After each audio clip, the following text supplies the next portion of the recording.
आज की वीडियो थोड़ी सी ख़ास है क्योंकि आज की शाम में कोई बड़ी तब्दीली नहीं, कोई ख़ास तैयारी नहीं, कोई ख़ास प्लान नहीं, बस एक सादा सी देसी शाम है जो दिल को बहुत खुशी देगी। सर्दियों की शाम का अपना ही मज़ा होता है ना।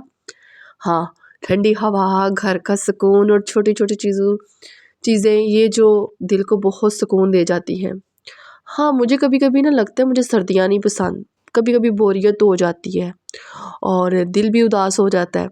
लेकिन आज मैं आप लोगों को बताती हूँ कि आज हमने फाइनली एक छोटी सी खुशी जिसमें मैं चाहती हूँ कि ढूंढती हूँ वो मैं आप लोगों को भी बताऊँ। हम लोगों ने अपनी एलईडी लगाई और साथ जी भाई का लेंटर पड़ गया। अल्हम्दुलिल्लाह अल्हम्दुलिल्लाह माशाल्लाह माशाल्लाह। और वहाँ से आए थे मीठे मतंजन और साथ आए थे चिकन का सालन और रोटियां आई थी। जिस दिन कल की बात है, कल तबीयत बहुत ख़राब थी, बहुत। कल नहीं, ये जब हवाई सफ़र करूँगी ना हो सकता है 2-3 दिन गुज़र गए हों। और बहुत मज़े के ये व्यंजन थे। साथ जी भाई पता करने आए थे तो गजरेला लेकर आए थे। ये बना बनाया था ना, बेकरी से लेकर आए थे। और मुझे डॉक्टर ने तो ज़ाहिर हर चीज़ मना कर दी थी। और आप देखें जब आप एक हफ़्ते से खाना नहीं खा रहे होते और कितनी एक वो बेचैनी सी होती है ना। तो मेरे बस ऐसे स्टमक में भी पेन ये वो। अब तबीयत थोड़ी बेहतर हुई तो मैंने कहा चलो कुछ खाते हैं ना। ज़ाहिर है सुबह का केक रस खाया हुआ था, अब शाम मगरिब का टाइम हो रहा था। और फिर मैंने कहा कि चलो मैं अपने बेटे को भी चावल देती हूँ, ख़ुद भी खाती हूँ। और मैंने जब ओवन देखा ना तो इसमें मैंने देखा क्लू की जो रोटियां होती है ना बहुत ज़्यादा पड़ी हुई थी। क्योंकि तबीयत नहीं थी ठीक 2-3 दिन से। और घर जो था ना वो फिर हस्बैंड देख रहे थे, हेल्पर आ जाती थी, काम वगैरह करके जा रही थी वो। तो बस मैं भी गई तो मैंने देखा रोटियां भी पड़ी हुई, सालन भी, चावल भी, सब कुछ ऐसे ही पड़ा हुआ। और शुक्र अल्हम्दुलिल्लाह। और सबसे ज़्यादा जो है ना आप सबका भी बहुत शुक्रिया कि आप लोगों ने मुझे बहुत हिम्मत दी। इंस्टा पे मुझे बोला ये आप ही बना के खाएं, ऐसे करें, ये मेडिसिन यूज़ करें। बहुत ज़्यादा शुक्रिया। किसी ने मुझे बताया था ना कि आप ही मलेरिया के लिए आप इस तरह करें, ये करें। तो शुक्र अल्हम्दुलिल्लाह मैं ठीक हूँ। और बस ये है कि वीकनेस हो जाती है। वीकनेस कह लें कि बेड से उठ के थोड़ी देर के लिए बाहर जाऊँ, इधर उधर जाऊँ, फिर आंखों के आगे अंधेरा आ जाता है, एकदम से ना रोशनी कम हो जाती है और दिल घबराने बैठ जाता है। इसी तरह मुझे ना फ़ील होता है। तो मैंने सोचा कि चलें आज की वीडियो में मैं आप लोगों के साथ ज़रूर शेयर करूँ। जब छुट्टियाँ हो गई हैं ना तो छुट्टियों में ना सब अपने घर जाते हैं रहने के लिए, अपने मायके इधर उधर। मुझे भी मेरी भाभी बुला रही थी कि आ जाओ तुम भी, अब्बू भी बुला रहे थे।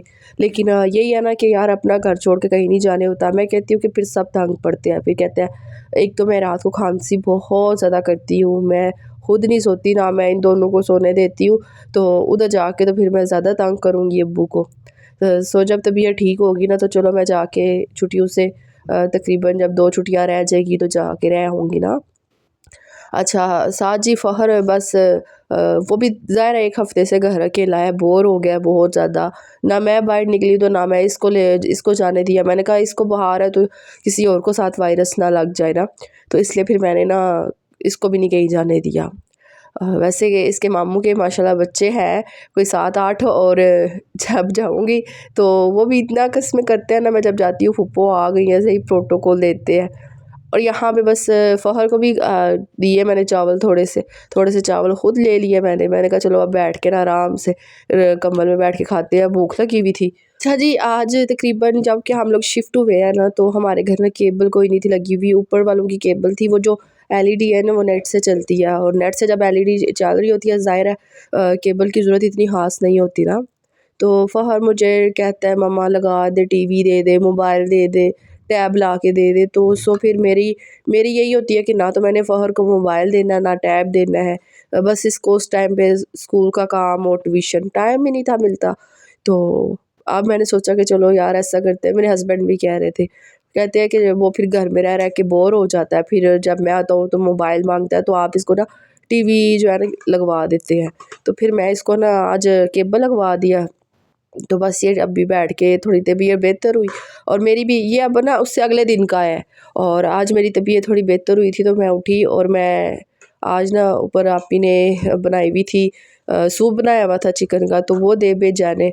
साथ सुबह मैंने पराठा खाने का मेरा दिल कर रहा था आलू वाला, तो मैंने वो मंगवा लिया था, वो थोड़ा सा खाया था, थोड़ा सा फ़हर ने खा लिया। एक पराठा था तो बस थोड़ा थोड़ा खा लिया ना।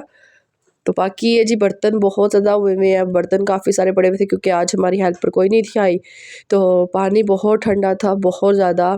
मुझे ना सर्दी बहुत जल्दी पकड़ लेती है। मुझे डॉक्टर ने सर्दी से मना किया, एक तो आपने पानी के अंदर नहीं जाना, पानी को समझे सर्दी आपके लिए ना बहुत बुरी है।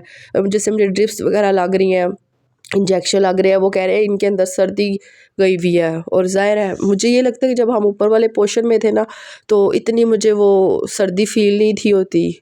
और हम जो ही दरवाजे से बाहर निकलते थे तो सामने हमारी इतनी धूप आती थी ना कि सारा दिन हमारा धूप में गुजर जाता था। लेकिन इधर वो उस तरह से नहीं है, इधर घर बहुत ठंडा है। वैसे सख्त वाली सर्दी पड़ती है बहुत इन्हीं दिनों में जाके, यही कोई 15-20 दिन सर्दी पड़ती है लेकिन ठीक ठाक पड़ती है।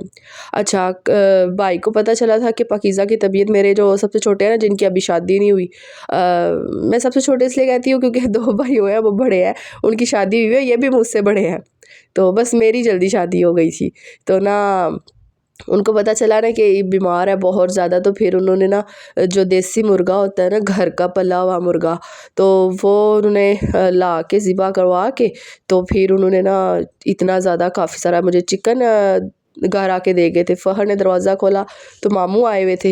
फिर उसके बाद अब्बू ने फ़ोन किया कि मैं कसाई की शॉप पे आया हूँ, तो मैं ना गोश्त लेने लगा हूँ, तो लेना है। तो फिर मेरे हस्बैंड कहते हैं हाँ गोश्त ले लेते हैं, क्योंकि इसको यखनी से ही आराम आना है, ना तो ये इतनी कोई खुराक खा रही है। ज़ाहिर आप लोगों के सामने मैं 1 हफ़्ते से सिर्फ केक रस खा खा के थक गई थी, और यखनी ये वो कावा वगैरह ना कोई नहीं थी पी रही। तो बस फिर वो किलो 1 मटन ले आए थे मेरे हस्बैंड जाके, वो अब्बू ने ना करवा दिया था साफ़ वगैरह, क्योंकि इधर ना कोई पता नहीं चलता, बाज़ दफ़ा गोश्त सही नहीं होता, उसमें बकरी दे देते हैं, कोई गोश्त जानवर बीमार हो वो, तो मेरे अब्बू ठीक ठाक उसको ना चेक करके फिर लेकर आते हैं। तो मैं हमेशा अपने अब्बू को ही कहती हूँ कि अगर मटन खाना है ना, तो फिर मैं अपने अब्बू को ही कहती हूँ गोश्त करवा के भेज दे। तो फिर वो हस्बैंड जाके ले आए थे अब्बू की शॉप से, और साथ ये जो चिकन था ना, ये मैंने कहा चलो इसको मैं रख लेती हूँ, ऐसे करके ना 2-2 बोटियाँ करके यखनी बना के फ़हर को भी दूँगी और ख़ुद भी पीऊँगी ना। तो आज फिर मेरा यही दिल था कि मैं मटन की यखनी बना लेती हूँ, थोड़ी सी वो शोरबे के साथ फिर हम लोग रोटी खा लेंगे। तो यहाँ पे बस बैठी हुई थी, बाज़ दफ़ा ना मैं अकेली बोर हो जाती हूँ, बहुत ज़्यादा बोरियत हो जाती है मुझे, और मैंने वीडियो शूट करनी होती है, और ज़ाहिर है यही एक मेरी आमदनी है कि अगर मैं वीडियो अपलोड करूँगी तो 2-4 पैसे आ जाएंगे, 2-4 पैसे आएंगे तो वही, ये जो अभी यूट्यूब की इनकम आई थी ना, तो इस पर ना मेरे टेस्ट बहुत ज़्यादा हुए हैं और मेरी मेडिसन आई है, तो वो मेरे पैसे लग गए हैं सारे। तो ये है कि अपना खर्चा पानी मेरा निकल आता है, शुक्र है। तो यहाँ पे तो बैठी, मैंने कहा चलो अब मैं ना सूप चढ़ा यखनी चढ़ा लेती हूँ। और ये मैंने अपनी ना कमीज़ स्टिच करवाई थी फ़हर की बर्थडे के लिए ना, तो मैं आप लोगों को क्या बताऊँ, ये इतना बड़ा चोला लग रहा था मुझे, इतना बड़ा, इतना खुला, और इतनी लॉन्ग कमीज़ मैंने बनवा ली। तो जो खुले कपड़े पहनते हैं ना, उसमें बंदा वैसे ही बड़ा अजीब लग रहा होता है। तो बस जी गलती हो गई है, अपने हिसाब से, अपनी फ़िटिंग के हिसाब से कपड़े स्टिच करवाने चाहिए, वो बेहतर रहते हैं ना। तो ये जो खुले खुले कपड़े और ये लॉन्ग कमीज़ है ना, ये फिर बंदा उसमें ज़्यादा साई लगता है। तो यहाँ पे बस साथ साथ मैंने बर्तन सारे धो दिए थे, सारे बर्तन मैंने धोए, और साथ मैंने किचन साफ़ किया। चलो सुबह हेल्पर आएगी तो सफाइयाँ वगैरह कर देगी, क्योंकि आज मैंने सफाइयाँ कोई नहीं की बिल्कुल भी ना। तो ये साथ साथ थोड़ी थोड़ी कोशिश करती हूँ चलो कर लिया करूँ, लेकिन अभी भी मैं किचन में खड़ी थी, हंडिया बना रही थी, ऊपर से चक्कर आ रहे थे, आंखें बंद हो रही थी, वीकनेस मुझे इतनी ज़्यादा हो गई थी ना।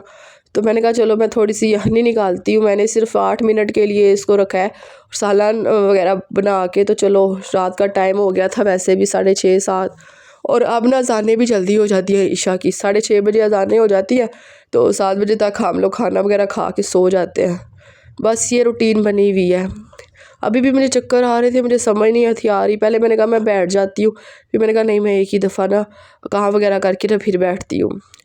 तो आप बताएं आप लोगों को मेरी ये रूटीन कैसी लगी है, कैसी आप लोगों को ये मेरी रूटीन लग रही है। बस थोड़ी सी तो आप शायद हो सकता है व्लॉग आप लोगों को बोरियत वाले नज़र आए, लेकिन इंशाल्लाह मैं थोड़ी सी एक्टिव हो गई ना, अच्छे अच्छे व्लॉग आपको देखने को मिलेंगे, सेविंग वाले, राशन वाले, सब्जियों वाले, बहुत सारे अभी मैंने आप लोगों के साथ व्लॉग शेयर कर रहे हैं। बस मेरी तबीयत थोड़ी बेहतर हो जाए। और यही है कि तबीयत अगर आपकी बेहतर हो ना तो फिर आप सारे काम कर लेते हैं ना। तो यहाँ पे बस जी मैंने क्या किया कि मैंने कहा मैं आटा गूंद लेती हूँ, फिर नहीं हिम्मत हो रही थी। फिर मैंने कहा नहीं पाकिज़ा पहले हंडिया बनाओ। अच्छा मैं आप लोगों को बताती हूँ, मुझे ना पिछली दफ़ा ऐसा हुआ था कि जो मेरी हंडिया थी ना वो येलो येलो बनती थी। इस दफ़ा मैंने मिर्चें सुरख मंगवाई हैं और मेरी हंडिया इतनी प्यारी और इतनी मज़े की बनी है ना, सही सुरख सुरख, और लग रहा था मिर्चें बहुत है, नहीं मिर्चें नहीं थी, वैसी हंडिया का कलर जो था ना वो सही लाल हो गया हुआ था। चले जी यहाँ पे हमारी हंडिया हो चुकी है रेडी, बन चुकी है हमारी हंडिया। कल मैं नोट कर रही हूँ कि मेरे व्यूज़ बहुत ज़्यादा डाउन हो गए हैं।